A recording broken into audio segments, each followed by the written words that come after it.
नमस्कार दोस्तों, 14 फरवरी साल 2019 सीआरपीएफ का एक बड़ा कॉन्वॉय जम्मू से श्रीनगर के लिए रवाना होता है। इस कॉन्वॉय में 78 बस जिनमें लगभग 2500 से ज्यादा सोल्जर मौजूद थे। इस सफर के दौरान एक सुसाइड बॉम्बर ने विस्फोटक से भरी कार को काफिले की बस से टक्कर मार दी और धमाका इतना भयंकर था जिसकी आवाज 10 किलोमीटर दूर तक सुनाई देती है। यह इतना भयंकर और इतना बड़ा ब्लास्ट था कि 400 मीटर दूर तक टुकड़े टुकड़े फैल गए।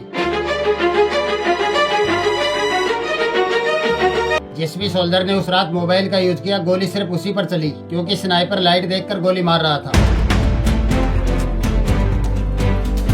पाकिस्तानी मिलिटेंट्स ने कठुआ और सांबा डिस्ट्रिक्ट के पूरे एरिया के नीचे सुरंग बना रखी थी, लेकिन हालात तब और ज्यादा बिगड़ गए जब सत्यपाल मलिक ने वहां पर बात फंसा दी कि नहीं, मैंने तो कहा था वहां से एयरलिफ्ट कराओ। पुलिस को मैसेज भेजकर कह रहा है, हाय जानू, पाकिस्तान के 2 अकाउंट को यूज करके 10 लाख रुपए वहीं पर ट्रांसफर कर दिए। ये लोग जितने भी बॉर्डर क्रॉस करके आ रहे थे, सबके सब 20 किलो से ज्यादा आरडीएक्स अपनी पीठ पर लेकर आ रहे थे। आदिल वाली वीडियो में तो आदिल सिर्फ मुंह चला रहा था, बाद में पता चला कि पीछे से वॉइस ओवर कोई और कर रहा था। मोबाइल के अंदर जब इंसा और उमर की इंटीमेट फोटो दिखाई गई तो साकिर शॉक्ड हो गया और सारी बातें उगल दी। सैनिक अपने घर की जमीन के लिए नहीं, बॉर्डर पर बंदूक लेकर खड़ा होता है। और पीएम मोदी ने सीना ठोककर ऐलान कर दिया कि पाकिस्तान ने बहुत बड़ी गलती की है, जिसकी सजा उसे भुगतनी पड़ेगी। मैं आतंकी संगठनों को और उनके सरपरस्तों को कहना चाहता हूं कि वे बहुत बड़ी गलती कर चुके हैं। बहुत बड़ी कीमत उनको चुकानी पड़ेगी। इसके बाद हमें बालाकोट स्ट्राइक देखने को मिलती है। आइए दोस्तों, समझते हैं आज की इस वीडियो में इस घटनाक्रम को गहराई से।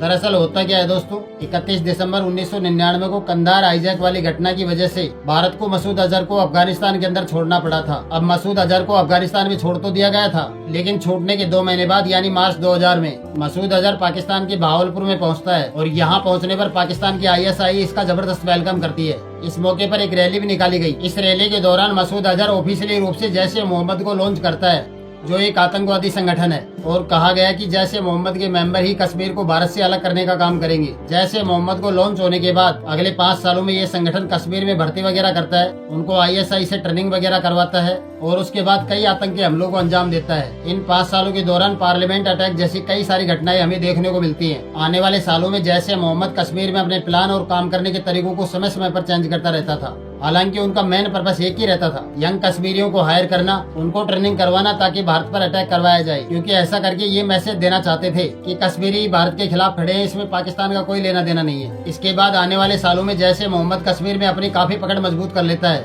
लेकिन साल 2015 में एक नया ट्रेंड देखने को मिलता है। इससे पहले कश्मीर में जो भी कमांडर बनते थे वो सब लो प्रोफाइल रहते थे और छुपकर काम करते थे, लेकिन इस टाइम पर बुरहान वानी एक अलग ही तरीका अपनाता है। वो एक पहला ऐसा मिलिटेंट ग्रुप था जिसने छुपने की बजाय सोशल मीडिया पर एक्टिव हो गया और ये खुलेआम पोस्ट करके भारतीय सेना को ओपन चैलेंज करता था। हमला करने से पहले सोशल मीडिया पर पोस्ट कर देता था और इसी वजह से बहुत ही कम टाइम में कश्मीर में काफी फेमस होने लग गया था। इस टाइम पर इसने यंग कश्मीरियों को मिलिटेंसी की तरफ बहुत तेजी से धकेला था। जैश ए मोहम्मद को बुरहान वानी का ये तरीका बहुत सूट कर रहा था, लेकिन इससे पहले कि जैश ए मोहम्मद इसका कुछ फायदा उठा पाता, लेकिन उससे पहले ही 8 जुलाई 2016 को भारतीय सेना ने बुरहान वानी को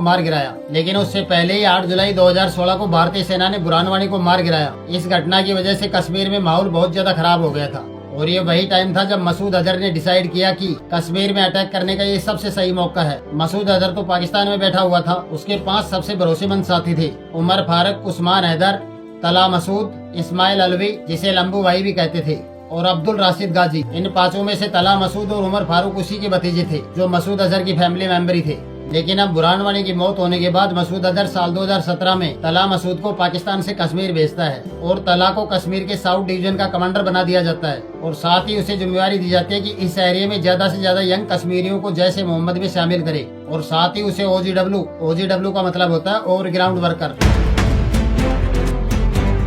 यानी कि नेटवर्क बढ़ाने का काम दिया गया। जैश ए मोहम्मद कश्मीर में एक लोकल लोगों का नेटवर्क तैयार करता है जिसे OGW कहते हैं। इस नेटवर्क में आमतौर पर उन कश्मीरियों को शामिल करते थे जो सीधे तौर पर इंडियन फोर्सेस के खिलाफ हथियार नहीं उठाना चाहते थे, लेकिन वो बाकी आतंकियों को शेल्टर देना, इंडियन फोर्सेस की लोकेशन और छोटे छोटे इंटेल मुहैया कराना, लॉजिस्टिक संभालना और सेफ हाउस अरेंज कराने जैसा काम करते थे। ये सब OGW के जरिए किया जाता था। जैसे मोहम्मद इस नेटवर्क को मजबूत और बढ़ाना चाहता था और इस काम में ये नेटवर्क इनके लिए बहुत इंपॉर्टेंट रोल प्ले करता था। जब जब OGW का नेटवर्क मजबूत होता था, उनके लिए अटैक करना उतना ही आसान होता था। जैसे मोहम्मद की मेन प्राथमिकता होती थी कि OGW में लोकल ड्राइवर, लोकल मार्केट में दुकान चलाने वाले जैसे लोगों को हायर किया जाता था। ऐसे लोगों से OGW में काम करवाना बहुत आसान होता था क्योंकि उन पर शक बहुत कम होता था। और अब इसी साल सेम टाइम पर साल 2017 में आदिल डार की एंट्री होती है। इस नाम को याद रखना, जो इस पूरे पुलवामा अटैक की मेन जड़ है। जम्मू और कश्मीर के पुलवामा जिले के काकापुरा इलाके में एक गाँव है जहाँ से ये कहानी शुरू होती है। गुंडीबाग में एक गवर्नमेंट हायर सेकेंडरी स्कूल है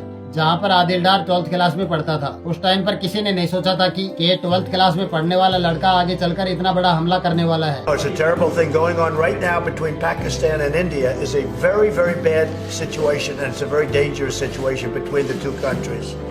And we would like to see it stop.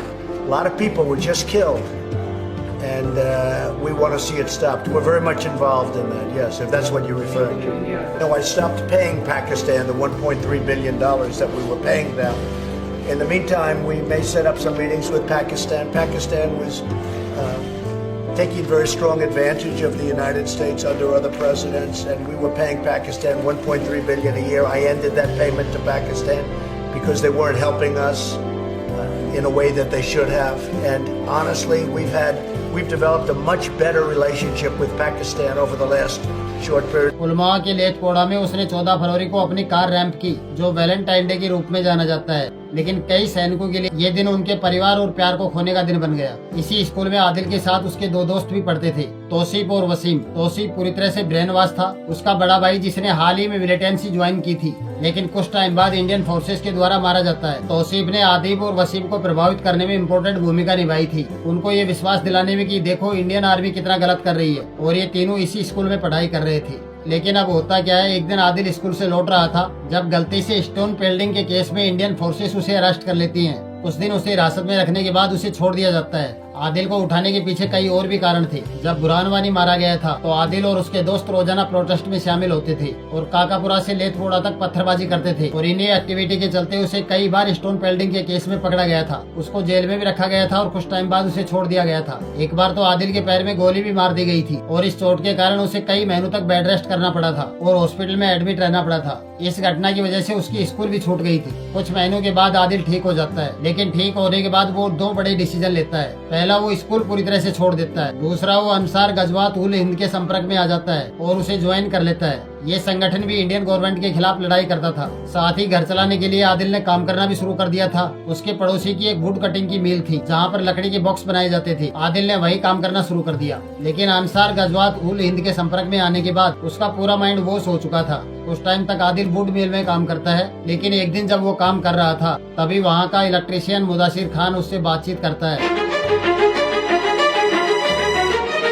और मुदासिर खान, जो असल में जैश ए मोहम्मद का OGW ग्रुप मेंबर था, आदिल को प्रभावित करता है और उसे जैश ए मोहम्मद ज्वाइन करने के लिए तैयार करता है। उस समय अंसार गजवात उल हिंद में हथियारों और रिसोर्सेज की कमी थी। इस कारण आदिल जैश ए मोहम्मद ज्वाइन कर लेता है। जैश ए मोहम्मद ज्वाइन करते ही सेम डे मुदासिर ने जैश ए मोहम्मद के कमांडर को आदिल के बारे में बताता है। उसने कहा आदिल हमारे मिशन के लिए बहुत ही इंपॉर्टेंट रोल प्ले कर सकता है। मुदासिर ने बताया कि आदिल जुनून और गुस्से से भरा हुआ है जो हमारे मिशन में बहुत काम आ सकता है। सेम टाइम पर इधर ये सारी घटनाएं चल रही थी और इसके कुछ दिन बाद 6 नवंबर 2017 को इंडियन फोर्सेस ने तला का एनकाउंटर कर दिया। तला, जिसे मसूद अजहर ने कमांडर बनाकर भेजा था, जो असल में मसूद का भतीजा था। इस घटना के कारण मसूद अजहर को बहुत ज्यादा फ्रस्ट्रेशन हो गई थी और इस घटना के बाद मसूद अजहर पाकिस्तान में एक रैली निकालता है जिसमें सबके सामने कहा था कि वो इंडियन फोर्सेस से बदला लेकर दिखाएगा और उनको मुंह तोड़ जवाब देगा। तला के एनकाउंटर का बदला लेने के लिए मसूद ने अपने 4 सबसे भरोसेमंद साथियों के साथ मिलकर प्लानिंग शुरू कर देता है।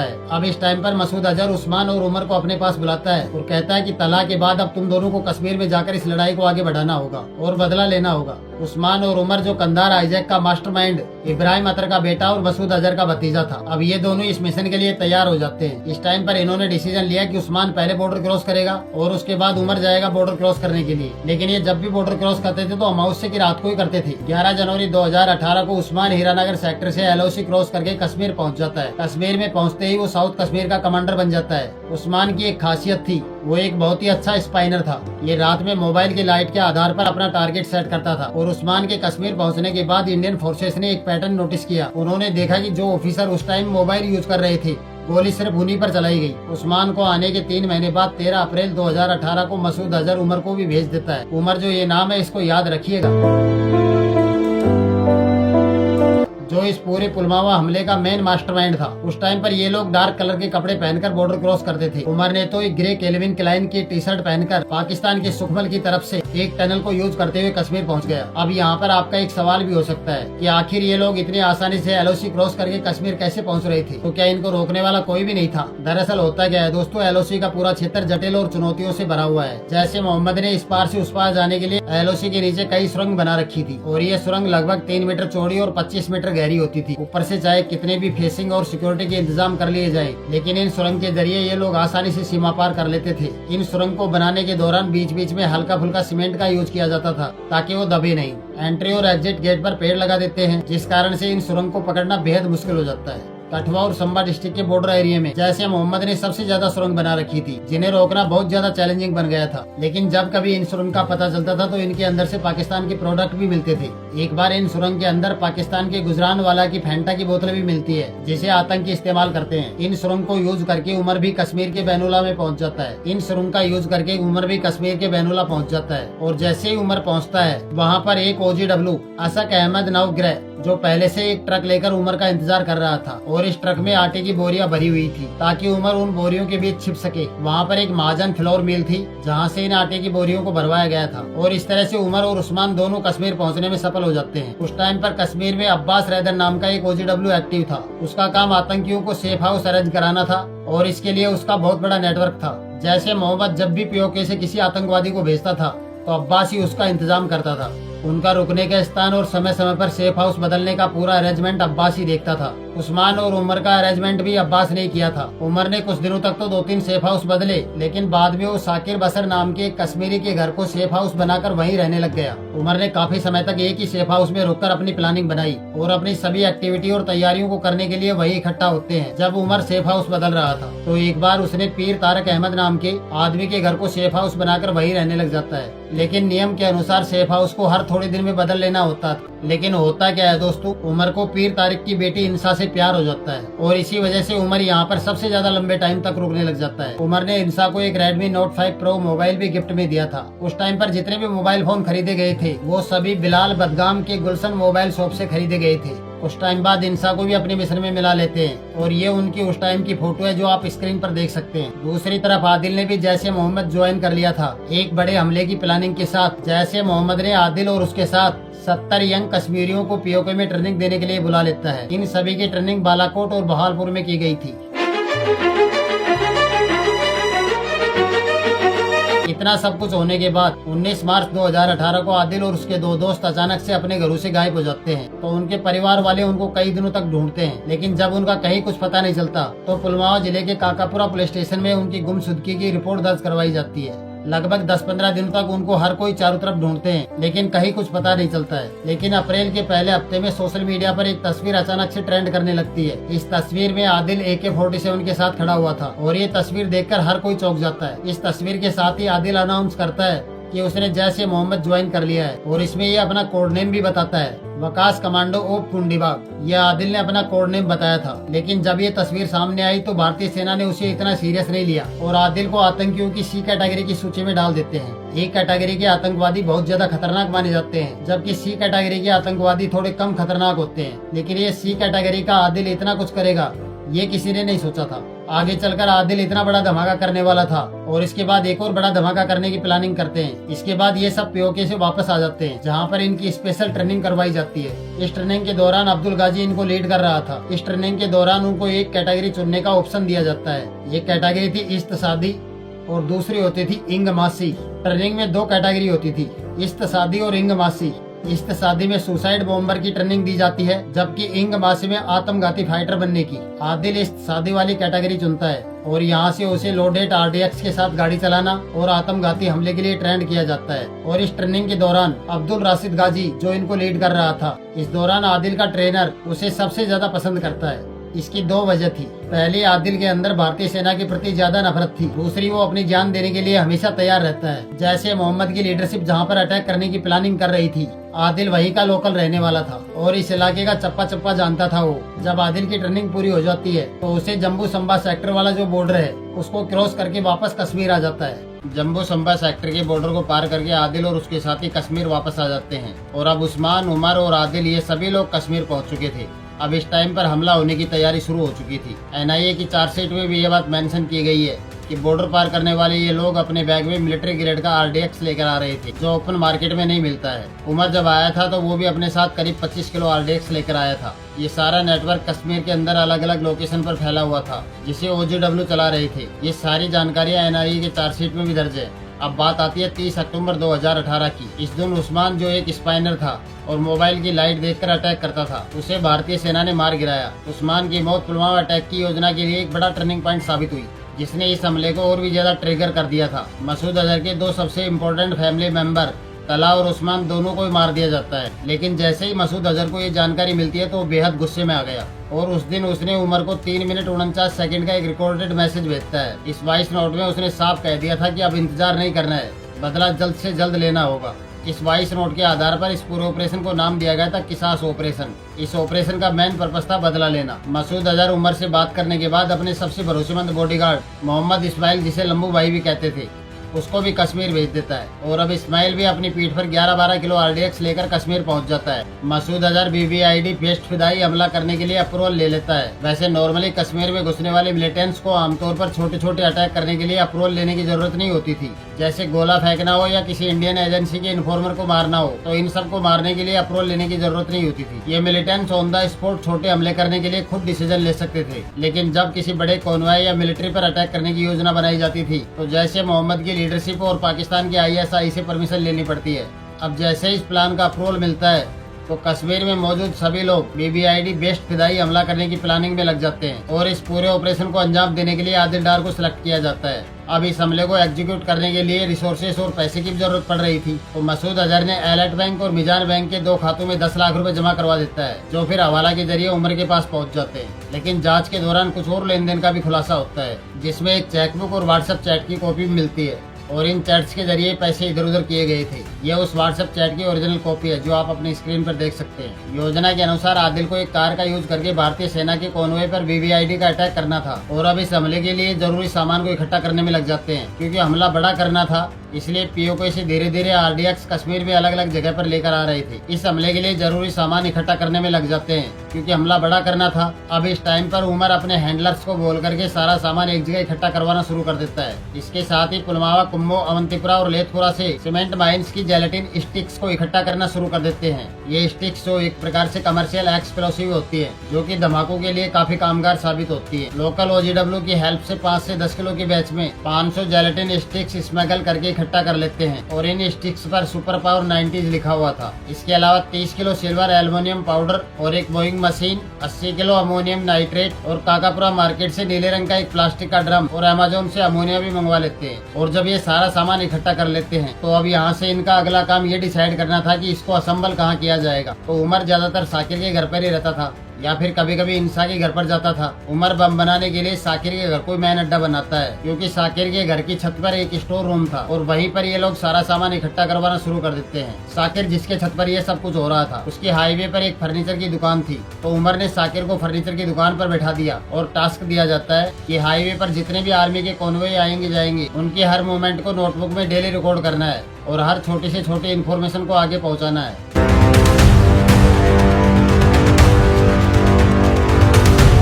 यहाँ से साकिर के लिए एक डेली रूटीन बन गया था। साकिर रोजाना हर एक डिटेल को नोट करता और बीच बीच में अपने स्कूटर से आसपास के एरिया में जाता और वहाँ पर वीडियो बनाता और बहुत ही कम टाइम के अंदर साकिर ने हाईवे के हर मोमेंट को पहचानना सीख लिया था। अब तक उसे पता चल गया था कि ब्लू ट्रक, जिन पर खाकी ट्रैप पुलिस होती है, और उनमें लगेज होता है और ऑफिसर व्हाइट जिप्सी में सफर करते हैं और ब्लू बस में सोल्जर्स ट्रेवल करते हैं। इसके साथ ही जब कोई कॉन्वॉय आने वाला होता है तो आरोपी की टीम पहले आती है। ये इन सभी डिटेल को एक एक करके उमर के पास भेजता था। ऐसे ही एक दिन 27 जनवरी 2019 को साकिर NH 44 की एक लोकेशन की वीडियो उमर के पास भेजता है और उमर को ये लोकेशन पसंद आ जाती है क्योंकि इसके आसपास खाली सर्विस लेन थी और बैरिकेडिंग भी बहुत कम थी। इसी वजह से किसी भी अनजान कार को हाईवे पर ले जाना बेहद आसान था। तो फिर इस लोकेशन को फिक्स कर दिया जाता है। जब कॉन्वॉय यहाँ से गुजरेगा तो हमला यहीं पर किया जाएगा। दूसरी तरफ जब ये लोग इन सब तैयारियों में लग रहे थे तब दूसरी तरफ भारतीय इंटेलिजेंस एजेंसियों को लगातार इनपुट मिल रहे थे। सबसे पहला इनपुट 2 जनवरी 2019 को आया था जिसमें बताया गया कि जैश ए मोहम्मद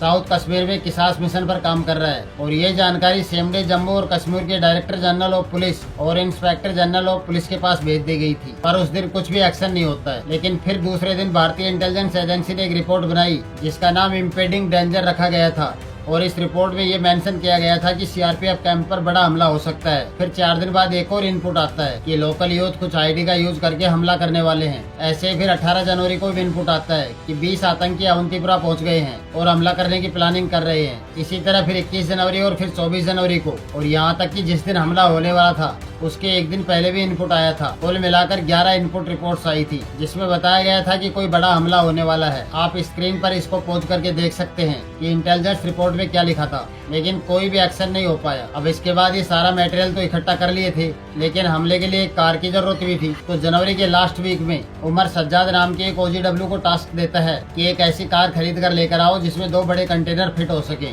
फिर उसके बाद सज्जाद ने 1,85,000 रुपए में 2011 मॉडल की PL ब्लू इको कार खरीद लेता है जिसका नंबर JK03C186 था। लेकिन अब सज्जाद क्या करता है, कार खरीदने के तुरंत बाद इसका चेसिस नंबर मिटा देता है। जहाँ पर ये सारा असेंबल होना था वो साकिर का घर था और ये कार वहीं पर ले जाकर खड़ी कर देता है। इसके बाद उमर को अपने एक सोर्स से पता चला कि 6 फरवरी 2019 को सीआरपीएफ का एक बड़ा कॉन्वॉय आने वाला है और ये जानकारी मिलने के बाद इन लोगों ने अपना पूरा प्रोसेस और तेज कर दिया। उमर जो अफगानिस्तान के संगीन में BBID बनाने की ट्रेनिंग पहले से ले चुका था और इस पूरे प्रोसेस को असेंबल उमर ही कर रहा था, बाकी लोग उसकी हेल्प कर रहे थे। इसके बाद इन्होंने एक ब्लू कंटेनर और एक ऑरेंज कंटेनर में layer by layer ammonium nitrate, gelatin sticks और अमोनिया पाउडर को कोट करके कंटेनर में ऐड करना शुरू कर दिया और कुल मिलाकर लगभग 200 किलो का एक्सप्लोसिव तैयार किया गया था। उसके बाद उसे तैयार करके 40 किलो ऑरेंज कंटेनर में और 160 किलो ब्लू कंटेनर में डालकर कार की मिडिल सीट पर फिट कर देते हैं और इसका मेन स्विच कार के स्टीयरिंग के पास सेट कर देते हैं। अब पूरी कार तैयार हो चुकी थी। अब ये लोग सीआरपीएफ के कॉन्वॉय का एग्जिट डेट का इंतजार कर रहे थे ताकि जैसे ही पता चलेगा उस दिन करेंगे और इस दौरान इन लोगों को किसी भी प्रकार का कोई पछतावा नहीं था और साथ ही काम करते वक्त ये मस्ती मजाक भी करते थे।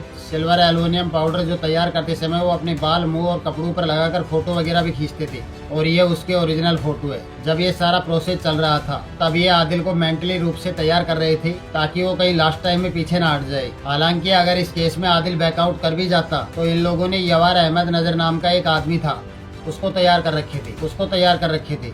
इस पूरे ट्रैक को इस तरह से तैयार किया गया था ताकि ये दिखाया जा सके कि कश्मीर का युवा भारत सरकार से परेशान होकर ऐसे काम कर रहा है और इन सब में पाकिस्तान का कोई रोल नहीं है। इसी कारण से इन्होंने पहले ही डिसाइड कर लिया था कि आदिल से एक वीडियो पहले ही बनवा लिया जाएगा जिसे हम हमले के बाद रिलीज कर देंगे। और इस प्लानिंग को अंजाम देने के लिए 27 जनवरी 2019 को उमर आदिल को इंसा के घर लेकर आता है। उमर आदिल को एक स्क्रिप्ट देता है और कहता है कि वीडियो बनानी है, तुम इस स्क्रिप्ट को पढ़ करके ऐसे कैसे बोल दो। इसके बाद आदिल को तैयार किया जाता है और उसको M4 राइफल पकड़ा दी जाती है और उसके पीछे जैश ए मोहम्मद का बैनर लगा दिया जाता है। इसके बाद वीडियो बनाने का प्रोसेस शुरू होता है। ये वो इमेज है, इसकी पूरी वीडियो आपको यूट्यूब पर मिल जाएगी। लेकिन वीडियो बनाते समय एक प्रॉब्लम आ जाती है क्योंकि आदिल से वीडियो की स्क्रिप्ट बोली नहीं जा रही थी और काफी रीटेक होने के बाद भी जब आदिल नहीं बोल पाता है तो ये लोग क्या करते हैं, आदिल को वैसे ही कैमरे के सामने खड़ा कर देते हैं और वो सिर्फ लिपसिंग कर रहा था और वीडियो में वॉइस ओवर किसी और का लगा देते हैं लेकिन शब्द किसी और के थे। ये सब कैमरे के सामने चल रहा था। सेम टाइम पर दूसरी तरफ सोल्जर्स अपनी छुट्टियों से लौटकर ट्रांजिट कैंप पे इकट्ठा हो रहे थे और ये कैंप उनके लिए अस्थायी होते हैं और इसके बाद जवान अपने अपनी पोस्टिंग पर जाने के लिए कॉन्वॉय का इंतजार करते हैं जम्मू ट्रांजिट कैंप में, जो कि जम्मू रेलवे स्टेशन के पीछे पड़ता है। छुट्टियों से लौटने वाले सीआरपीएफ के जवानों के लिए अस्थायी जगह थी। यहाँ छुट्टियों से वापस आकर जवान इकट्ठा हो रहे थे और फिर डिसाइड हुआ कि फरवरी के फर्स्ट वीक में उनके कॉन्वॉय को NH 44 के रास्ते से श्रीनगर भेज दिया जाएगा। ये ट्रांजिट कैंप था जहाँ पर सोल्जर इकट्ठे हो रहे थे और इस ट्रांजिट कैंप की कैपेसिटी 1000 सोल्जर्स की थी, लेकिन यहाँ पर जवानों को रोका हुआ था। इसके पीछे कई कारण थे। एक तो इंटेलिजेंस रिपोर्ट आ रही थी कि कॉन्वॉय पर हमला हो सकता है, दूसरा इस टाइम पर कुछ सेंसिटिव डेट्स डेट्स आ रही थी, जैसे 5 फरवरी को कश्मीर डे मनाया जा रहा था,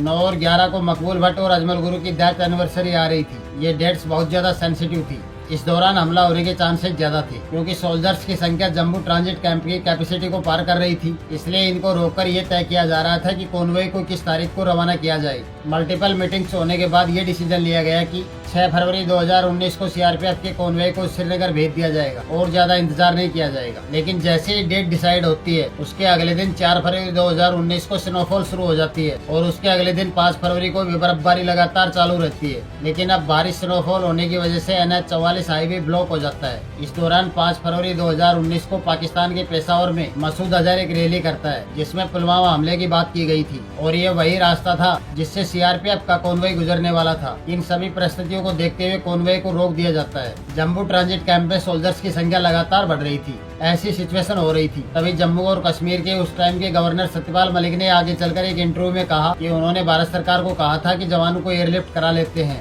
लेकिन इन्होंने कहा कि सरकार इनकी सुनी नहीं। इसके बाद स्नोफॉल बंद हो जाती है। 13 फरवरी 2019 को नेशनल हाईवे 44 को साफ करवा दिया जाता है और डेट फिक्स कर दी जाती है और अब कोई ऑप्शन नहीं बचता। तो ये डिसाइड किया जाता है कि 14 फरवरी को सीआरपीएफ का कॉन्वॉय जम्मू ट्रांजिट कैंप से रवाना होगा। जब ये सब हो जाता है तो सेम डे यही जानकारी 13 फरवरी 2019 को सीआरपीएफ की यूनिट को भी दे दी जाती है, जिसमें बताया गया है कि अगले दिन सुबह 3:23 पर कॉन्वॉय को निकलना है। इस कॉन्वॉय में 78 बसें थी, जिसमें 2547 सीआरपीएफ के सोल्जर्स थे, जिनको NH-44 के जरिए 271 किलोमीटर का लंबा सफर तय करना था। आमतौर पर जो कॉन्वॉय होते हैं वो इतने बड़े नहीं होते हैं, लेकिन लंबे इंतजार और बढ़ती भीड़ के कारण इस बड़े कॉन्वॉय को परमिशन मिल जाती है। इसके अगले दिन यानी 14 फरवरी 2019 की सुबह 3:30 बजे सीआरपीएफ की बसें और 15 ट्रक, ITBP की 2 बस, एक स्पेयर बस, रिकवरी वैन, एम्बुलेंस और सबसे पीछे इस कॉन्वॉय के हेड और असिस्टेंट कमांडेंट अपनी सफेद जिप्सी में रवाना होने के लिए तैयार हो रहे थे। इस कॉन्वॉय को निकलने से जस्ट पहले 2 बातें होती हैं। इस कॉन्वॉय की बस नंबर 5 जो ब्लू कलर की थी और जिसका नंबर था HR49FF0637, उसको हेड कांस्टेबल कृपाल सिंह चला रहे थे। आगे चलकर इसी बस पर अटैक होने वाला था। कृपाल सिंह अपनी बेटी की शादी के लिए पहले से ही छुट्टी के लिए अप्लाई कर रखे थे। कॉन्वॉय को चलने से पहले सब लोग डिस्कस कर रहे थे कि अगर गलती से स्नोफॉल शुरू हो गया तो हेड कांस्टेबल कृपाल सिंह अपनी बेटी की शादी को मिस ना कर दे। ऐसी कंडीशन को देखते हुए उनके साथी जयमाल सिंह ने खुद आगे आकर कहा कि आप अपनी बेटी की शादी का रिस्क मत लो, आपकी जगह बस मैं चला लेता हूँ। कृपाल सिंह के लिए बहुत बड़ी राहत की बात थी। इसके अलावा उसी बस नंबर 5 में अहमदनगर महाराष्ट्र के सीआरपीएफ कांस्टेबल थाका बेलकर भी थे। उनकी भी शादी 10 दिन बाद होने वाली थी, इसलिए इन्होंने भी छुट्टी के लिए पहले से अप्लाई कर रखे थे। कॉन्वॉय के रवाना होने से थोड़ी देर पहले ही उनकी छुट्टी अप्रूव हो जाती है। इस कारण से वो लास्ट टाइम में बस नंबर 5 से उतर जाते हैं। ये एक अनोखा सहयोग ही था कि आगे चलकर इन दोनों की जान बच जाती है इस बस पर होने वाले अटैक में। और अब सीआरपीएफ का कॉन्वॉय निकलने की तैयारी कर चुका था, बस कुछ ही देर में निकलना था। जब भी कॉन्वॉय निकलता है तो उसके निकलने से पहले नियमों के अनुसार एंटी सपोर्टा चेक्स किए जाते हैं, यानी कि जिस रूट पर काफिला निकलता है उसे चेक किया जाता है और ये काम रोड ओपनिंग पार्टी आरोपी के द्वारा किया जाता है।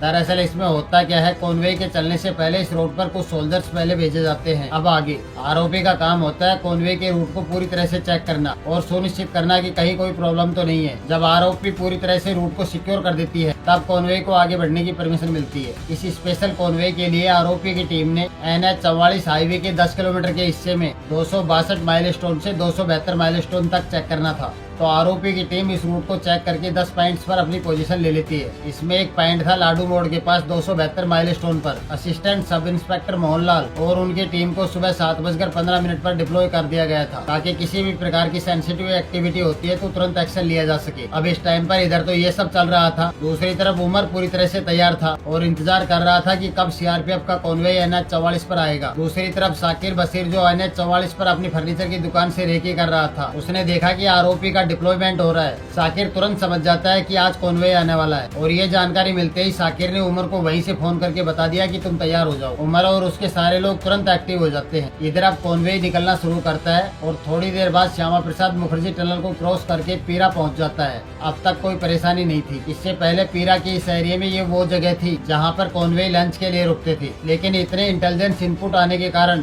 इस एरिया को प्रोन एरिया मानते हुए लंच के लिए यहाँ रुकने के लिए परमिशन नहीं दी जाती है। लेकिन साल 2003 में जम्मू कश्मीर की सरकार ने इसका जमकर विरोध करती है। जब ये कॉन्वॉय आगे बढ़ रहा था तो इसके साथ साथ लोकल ट्रैफिक भी चल रहा था। पहले कॉन्वे के टाइम पर लोकल ट्रैफिक को सुरक्षा कारणों से परमिशन नहीं दी जाती थी, लेकिन साल 2003 में जम्मू कश्मीर सरकार इसका जमकर विरोध करती है, क्योंकि कॉन्वे की वजह से पूरी सड़क का ट्रैफिक जाम हो जाता था। फिर कुछ टाइम बाद इस नियम को बदल दिया जाता है। अब इस टाइम पर कॉन्वे के साथ साथ लोकल ट्रैफिक भी चल रहा था। उस टाइम हमारे जवानों की जान से भी ज्यादा महत्व दिया गया था कि लोकल लोग ट्रैफिक की वजह से कहीं लेट ना हो जाएं, और ये उस टाइम की जम्मू कश्मीर सरकार के कारनामे हैं। इसके बाद कॉन्वे 2.2 हाईवे से लेफ्ट मुड़कर सिक्योर तरीके से कांजीगुड़ा ट्रांजिट कैंप पहुंच जाता है। यहाँ तक सब नॉर्मल था, अभी तक कोई परेशान नहीं थी। कांजीगुड़ ट्रांजिट कैंप पहुंचने के बाद जिन सीआरपीएफ के जवानों की पोस्टिंग अनंतनाग, कुलगाम और शोपियान के एरिया में थी, वो सोल्जर वहीं पर उतर जाते हैं। अब इसके बाद बाकी का जो कॉन्वे था, उसके बाद उनको आगे जाना था, लेकिन जिस रास्ते से उनको जाना था वो बहुत ही सेंसिटिव और खतरनाक एरिया था। ये एरिया हमेशा से ही आतंकवाद का मेन सेंटर रहा है। इतिहास उठाकर देख लो, कॉन्वे पर सबसे ज्यादा हमला इसी एरिया में हुए थे। ऐसे हालात को ध्यान में रखते हुए एक नियम बनाया गया था कि जब भी कॉन्वे इस एरिया से निकलेगा तो केवल सेमी बुलेट प्रूफ बसों का यूज होगा, इसके बिना कॉन्वे यहाँ से नहीं जाएगा। लेकिन इस टाइम पर प्रॉब्लम ये थी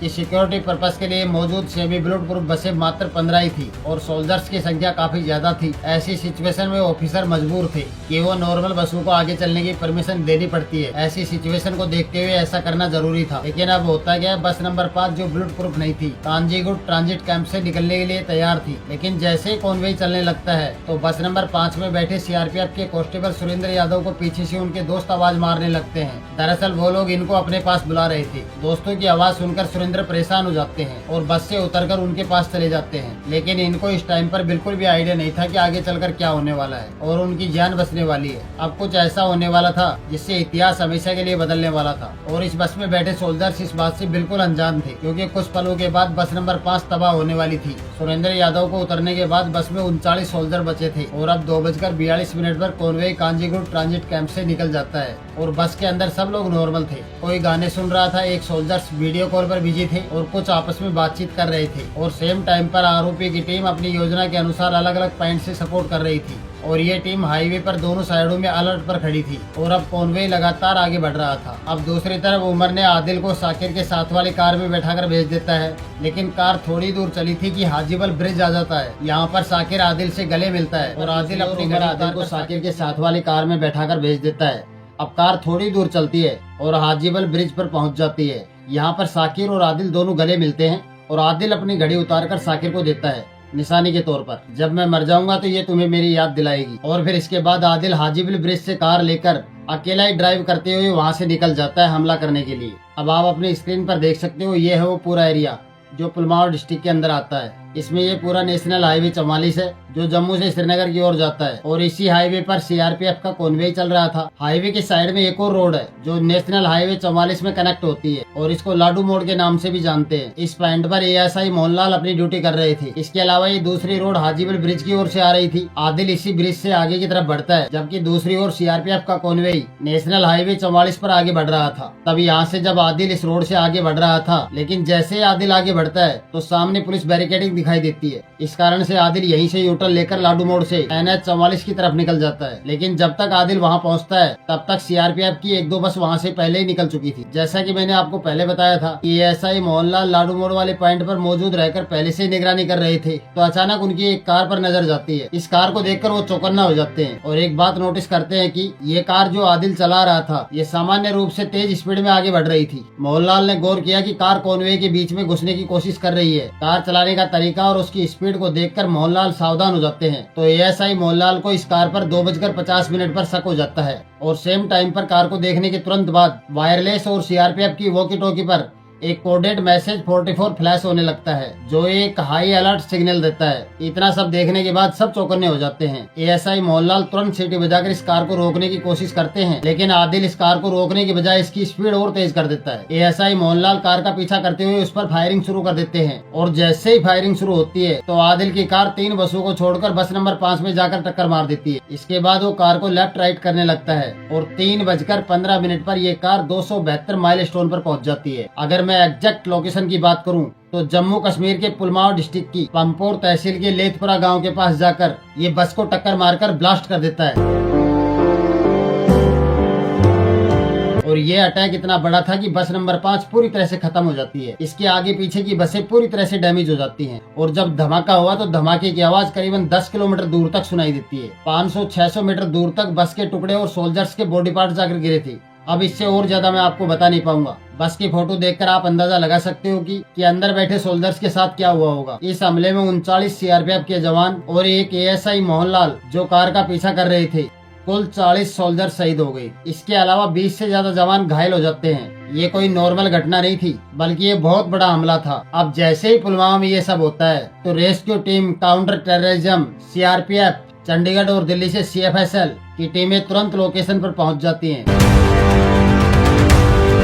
लेकिन क्राइम सीन पूरी तरह से तहस-नहस हो चुका था। सब चारों तरफ बिखरा हुआ था। हर चीज छोटे छोटे टुकड़ों में बदल चुकी थी। एजेंसियों के सामने सबसे बड़ी चुनौती ये समझना था कि ये सब कैसे हुआ और किसने अंजाम दिया। लेकिन सर्च ऑपरेशन चालू होने के बाद सीएफएसएल की टीम अपनी जांच शुरू करती है तो इस दौरान उनको एक छोटा सा सुराग मिलता है। उनको एक कार का क्रैंकशाफ्ट मिलता है। इसके तुरंत बाद इन्होंने मारुति कंपनी की एक्सपर्ट टीम जो टेक्निकल सर्वे करती है उसको तुरंत क्राइम सीन पर बुला लेते हैं और उनको ये मालूम करना था कि ये क्रैंकशाफ्ट किस कार का है और उस कार को मारुति कंपनी ने किसको बेचा था। इसके साथ ही सेम टाइम पर लैब में भी जांच पड़ताल चल रही थी। वहाँ से जो रिपोर्ट सामने आई उससे पता चल गया था कि क्राइम सीन पर इस्तेमाल किया गया मटेरियल किस प्रकार का यूज किया गया था। अब इस टाइम पर आकर सभी कड़ी एक एक करके एक दूसरे से जुड़ने लग गई थी और पूरी तस्वीर साफ हो गई थी और सब कुछ सामने आ गया था। और फिर 14 फरवरी 2019 को सेम डे 4:30 पर जैसे मोहम्मद के स्पोक पर्सन ने श्रीनगर में एक न्यूज एजेंसी थी ग्लोबल न्यूज सर्विस के नाम से,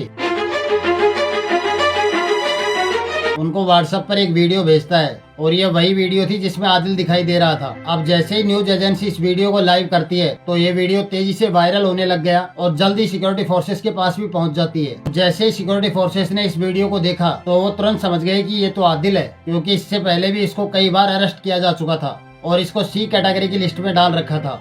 जब इसकी रिपोर्ट निकलवाई गई तो पता चला कि ये बॉर्डर पार करके पीओके भी गया था और वहाँ पर इसने ट्रेनिंग वगैरह भी ली थी। इसके बारे में जब जानकारी सामने आई इसमें ये भी शामिल था कि ये लोग कितना मटेरियल लेके कश्मीर आए थे। इस पूरे केस की जांच को मणिपुर कैडर के आईपीएस राकेश पलवाल लीड कर रहे थे।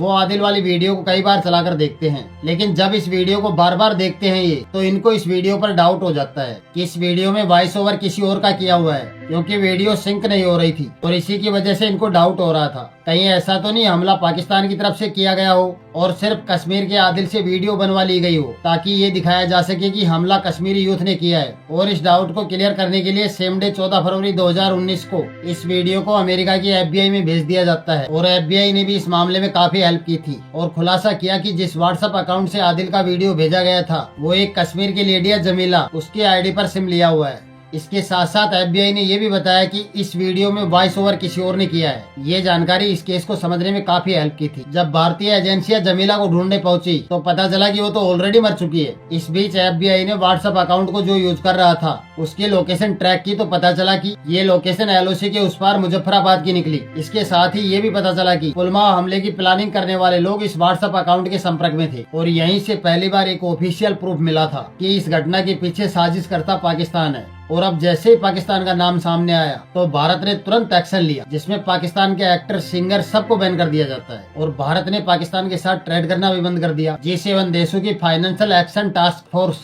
FATF ने भी पाकिस्तान को ग्रे लिस्ट में डाल दिया था और भारत के अलग अलग पॉलिटिकल पार्टियों के नेताओं ने भी अपने अपने हिसाब से अपना अपना ब्रह्मास्त्र यूज किया और इन्होंने कड़े शब्दों में इसकी निंदा की, जिसकी वजह से पाकिस्तान को बहुत बड़े नुकसान का सामना करना पड़ता है। इसी बीच जो जांच आगे बढ़ रही थी तो मारुति कंपनी क्रैंकशाफ्ट की रिपोर्ट भी भेज देती है और रिपोर्ट में बताया गया कि चेचिस नंबर को कई जगह से मिटा दिया गया था, लेकिन इसके बावजूद भी वो लोग इंजन का नंबर पता कर लेते हैं। अब आप स्क्रीन पर देख सकते हो ये वही कार है जिसका इस्तेमाल इस हमले में किया गया था। इस कार को 7 बार खरीदा और बेचा गया था। भारतीय एजेंसियों ने इसके खरीदार को अरेस्ट करना शुरू कर दिया और जब एजेंसियों ने एक के बाद एक पूरी चैन को अरेस्ट किया तब जाकर पता चला कि इस कार को दानिश राशिद ने सज्जाद मकबूल भट्ट के जरिए बेची थी और दानिश ने इस डील में 15,000 रुपए का कमीशन लिया था। और अब जैसे ही सज्जाद का नाम सामने आया तो एजेंसियां उसे अरेस्ट करने के लिए उसके घर पहुंचती है तो पता चला कि वो पहले से ही गायब था। इसने भी बुरहानवाणी की तरह सोशल मीडिया पर पोस्ट कर रखा था। सज्जाद ने AK-47 के साथ सोशल मीडिया पर अपनी एक तस्वीर पोस्ट कर रखी थी और अब ये POK की तरफ भाग चुका था।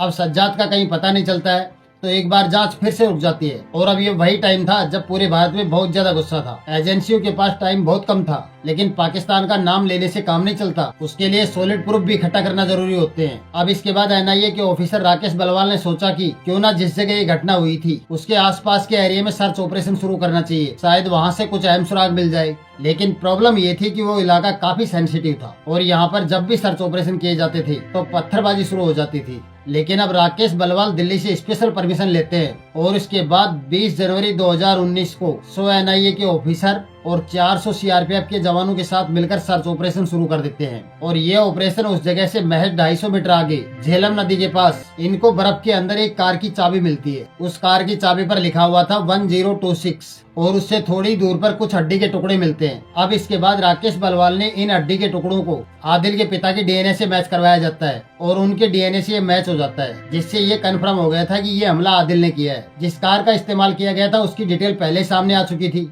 लेकिन पाकिस्तान की तरफ से इसमें कौन सा मास्टरमाइंड शामिल था इसका पता लगाना अभी बाकी था। और सबसे बड़ी चुनौती ये थी कि इसमें आरडीएक्स कहां से आया। ये कोई ऐसी चीज तो है नहीं जो खेतों में मिल जाएगी या फिर कहीं और आम जगह मिल जाएगी। किसी लोकल कश्मीरी ने इसे लिया और कार उड़ा दी, ऐसा तो हो नहीं सकता। इस हमले के पीछे पाकिस्तान के कौन कौन लोग शामिल थे उनको ढूंढना एजेंसियों के लिए सबसे इम्पोर्टेंट काम था। उमर जिसने ये सब किया था वो अपनी लोकेशन चेंज करके वो भी गायब हो जाता है। इधर जब सर्च ऑपरेशन और इन्वेस्टिगेशन चल रही थी, वहीं सेम टाइम पर एयरफोर्स ने पाकिस्तान के अंदर बालाकोट के खैबर पख्तून एरिया में, जहाँ पर जैश ए मोहम्मद के आतंकवादी कैंप चल रहे थे, वहाँ पर स्ट्राइक कर देते हैं।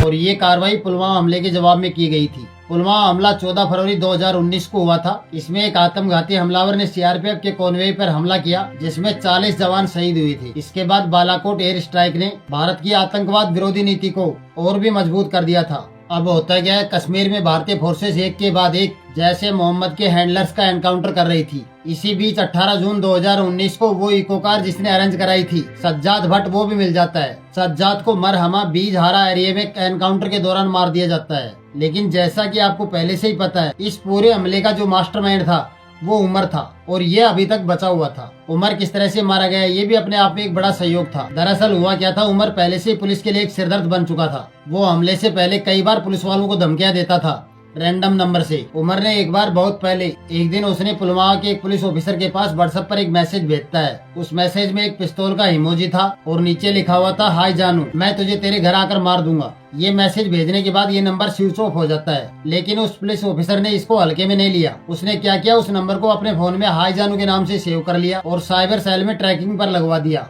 अब साइबर सेल ने इस नंबर को ट्रैकिंग पर लगा तो दिया था, लेकिन उमर को इस बात का बिल्कुल भी अंदाजा नहीं था कि उसकी ये हरकत आगे चलकर उसी के लिए भारी पड़ने वाली है। क्योंकि जब ये हमला हो गया था तो उसके बाद उमर को अर्जेंट बात करने के लिए एक नंबर की जरूरत थी। उमर ने क्या किया, हमले के बाद 27 मार्च 2019 को उसने वही हाई जानू वाला नंबर फिर से चालू कर लिया। और अब जैसे ही नंबर चालू होता है तो साइबर सेल के मॉनिटरिंग सिस्टम में हाई जानू का मैसेज रिफ्लेक्ट होने लगता है और साइबर सेल ने इसकी तुरंत लोकेशन ट्रैक की और उमर की लोकेशन सूत्सु कलान नौगाम के साउथ वेस्ट में बटगाम की तरफ डिटेक्ट होती है। और फिर इस जानकारी के बेसिस पर सिक्योरिटी फोर्सेस उस लोकेशन पर जाकर उमर को मार देती हैं। और ये पुलवामा हमले का मैन मास्टरमाइंड था। लेकिन इंडियन फोर्सेस को इस बात का बिल्कुल भी अंदाजा नहीं था कि उन्होंने गलती से पुलवामा हमले के मास्टरमाइंड को मार दिया है। क्योंकि उमर, जिसे इंडियन रिकॉर्ड्स में इंद्रेश भाई के नाम से जानते थे, उसने अपनी पहचान छुपाने के लिए फेक आईडी कार्ड बनवा रखा था इसी नाम से। जब उसका एनकाउंटर हुआ था उसके पास से M4 राइफल, एक आईफोन और एक सैमसंग नोट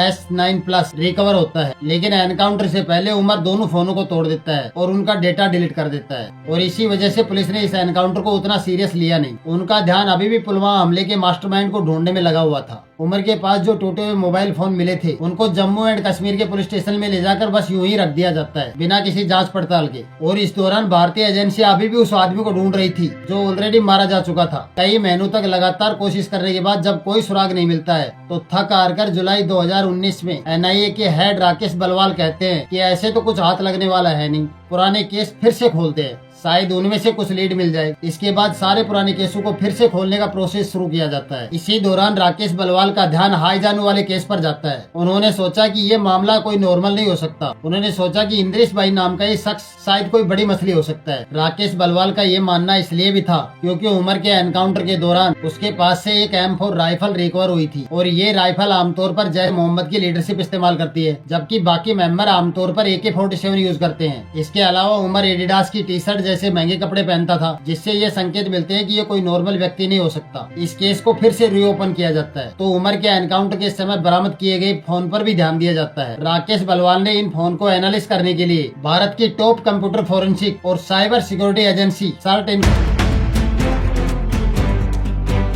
को भेज देते हैं और सर्ट की टीम इन पर काफी मेहनत करती है। सर्ट की टीम कई दिनों तक मेहनत करके फोन की एक एक डिटेल को निकाल लेती है। इस प्रोसेस के दौरान उनके हाथ एक बहुत बड़ा जैकपॉट लग गया था, बल्कि उमर ने एनकाउंटर से पहले अपने मोबाइल का सारा डेटा डिलीट कर दिया था। लेकिन जैसा कि अक्सर होता है, नया मोबाइल क्लाउड से पुराने मोबाइल का डेटा फेच कर लेता है। इस केस में भी यही हुआ। सर्ट की टीम को साल 2014 से लेकर अब तक का 100 GB से ज्यादा डेटा मिल जाता है और इस डेटा में पुलवामा हमले की प्लानिंग से जुड़े 16 घंटे की वॉइस नोट और टेक्स्ट मैसेज सब मिल जाते हैं और जो इन लोगों ने रेकी वगैरह की थी। अब जैसे ही सर्टिन की टीम को उमर के फोन से मिली जानकारी का एनालिसिस पूरा होता है तो उन्होंने लोकेशन, वीडियो और इम्पोर्टेंट डेटा जैसे रिवील होता है तो NIA की टीम अगले 14 घंटे तक इस पूरे डेटा को एनालाइज करती है। इस डेटा से पता चला कि इंद्रिस भाई कोई और नहीं बल्कि पुलवामा हमले का मैन मास्टरमाइंड था और ये मसूद अजहर का भतीजा था और कंधार हाईजैक के मास्टरमाइंड का बेटा था उमर, और इसी ने पुलवामा हमले की प्लानिंग बनाई थी और आदिल से इसी ने अंजाम दिलवाया था। इस डेटा में पाकिस्तान का उसका ID कार्ड, चेकबुक की फोटोकॉपी और हमले में इस्तेमाल हुए RDX की भी जानकारी शामिल थी। इस डेटा में ये भी पता चला कि RDX किस रास्ते से लाया गया था और इस हमले का पूरा तालमेल किस तरह से हुआ था। इस हमले के दौरान उमर के पास 100 से ज्यादा कॉल्स भी आई थी। जब NIA ने ट्रेस किया तो ये नंबर पाकिस्तान के अलग अलग शहरों में यूज हो रहे थे। इन कॉल्स में से कुछ नंबर वही थे जो हमले से पहले भी यूज किए गए थे। NIA को एक वॉइस नोट भी मिलता है जिसमें हमले के दौरान उमर को कोई कोऑर्डिनेट कर रहा था और इस वॉइस नोट में मोबाइल फोन को डिस्ट्रॉय करके हमले का वीडियो बनाने के लिए बोल रहा था। NIA को लगा कि पाकिस्तान के रो चीफ असगर चाचा की आवाज हो सकती है तो NIA ने इस वॉइस नोट सैंपल को, जो ओपन सोर्स में अवेलेबल थी, रो चाचा के वॉइस सैंपल से मैच करवाया गया तो एग्जैक्ट मैच हो जाता है और ये एक बहुत बड़ा सबूत बना कि इसमें पाकिस्तान भी इन्वॉल्व है। इसके साथ ही इस मोबाइल के अंदर उमर, जो इस हमले का मास्टरमाइंड था, उसकी कश्मीर में उमर और इंसा की कई इंटीमेट फोटो मोबाइल के अंदर मिलती है। इन तस्वीरों में सिल्वर वगैरह चेहरे पर लगाकर फोटो भी खिंचवाते थे। इसके अलावा एक और फोटो मिलती है जिसमें वो कार जिसका हमले में यूज किया गया था वो एक घर के सामने खड़ी हुई थी। ये घर साकिर बशीर का था जो कौसर कॉलोनी बहालपुर में था और अब NIA की टीम इस सुराग के आधार पर 7 दिसंबर 2019 को साकिर बशीर को अरेस्ट कर लेती है और मोबाइल में उमर और इंसा की बहुत सारी फोटो मिल जाती हैं। इसके बाद NIA की टीम इंसा के घर पहुंचती है तो इंसा के घर पर NIA को एक रेड और ब्लैक कलर की लकड़ी की अलमारी मिलती है और ये वही अलमारी थी जो आदिल की वीडियो में जैसे मोहम्मद के बैनर के नीचे दिखाई दे रही थी। NIA ने 3 मार्च 2020 को इंसा और उसके पिता पीर तारिक शाह को भी अरेस्ट कर लेती है। इसी तरह 19 साल के ओवैस उल इस्लाम, जो नीट की तैयारी कर रहा था और अमेजोन से हमले के लिए सामान मंगवा कर दिया था, उसे भी 7 मार्च 2020 को अरेस्ट कर लेते हैं। इसके अलावा मोहम्मद अब्बास, जिसका सेफ हाउस का एक बड़ा नेटवर्क था, उसको भी अरेस्ट कर लेते हैं। इसके अलावा गुलशन मोबाइल शॉप से बिलाल कुच्चे को भी पकड़ लिया जाता है, ये जो आदिल के साथ मिलकर काम करता था और POK भी गया था। ऐसे करके जितने भी लोग शामिल थे कश्मीर में, इन सभी सस्पेक्ट को अरेस्ट कर लिया जाता है। अब इनसे एक एक जानकारी उगलवाना शुरू की गई तो शुरू में इंसा उमर को अपना भाई बोल रही थी और किसी भी तरह की इन्वॉल्वमेंट के लिए इनकार कर रही थी, लेकिन NIA ने जब उसे फोटो और वॉइस नोट दिखाए तो इंसा को सारी बातें एक्सेप्ट करनी पड़ी और एक एक करके सारे राज खोल दिए। साकिर, जो इन सबसे ज्यादा टफ साबित हो रहा था, शुरुआत में कुछ भी बताने को तैयार नहीं था, लेकिन कुछ समय के बाद राकेश बलवाल साकिर को उमर और इंसा की इंटीमेट फोटो दिखा देते हैं। इसके बाद साकिर को सारी बातें एक्सेप्ट करनी पड़ी और वो एक एक जानकारी NIA को बता देता है। साकिर, जो इन सबसे ज्यादा टफ साबित हो रहा था, शुरुआत में कुछ भी बताने को तैयार नहीं था, लेकिन कुछ समय बाद राकेश बलवाल साकिर को उमर और इंसा की इंटीमेट फोटो दिखा देते हैं। इसके बाद साकिर को सारी बातें एक्सेप्ट करनी पड़ी। ये देखकर साकिर बेहद शॉक्ड हो गया क्योंकि वो उमर को एक अच्छा इंसान मानता था। उमर शादीशुदा था और इस खुलासे के बाद साकिर इतना हार्ट हो जाता है कि कुछ टाइम बाद उसने NIA को सारी प्लानिंग के बारे में बता देता है और फिर इसके बाद 25 अगस्त 2020 को NIA की टीम इस पूरे केस को डिकोड करती है और 13,800 पन्नों की चार्जशीट NIA कोर्ट में फाइल करती है और पूरे कश्मीर में क्रैकडाउन होता है और इस हमले में जितने भी लोग शामिल थे उन सभी को सजा मिलती है। आप पुलवामा हमले के बारे में क्या सोचते हैं, हमें कमेंट सेक्शन में जरूर बताएं और चैनल को सब्सक्राइब जरूर करें, वीडियो को लाइक करें, अपने दोस्तों और परिवारों के साथ ज़्यादा से ज़्यादा वीडियो को शेयर करें। धन्यवाद दोस्तों, थैंक यू फॉर वॉचिंग।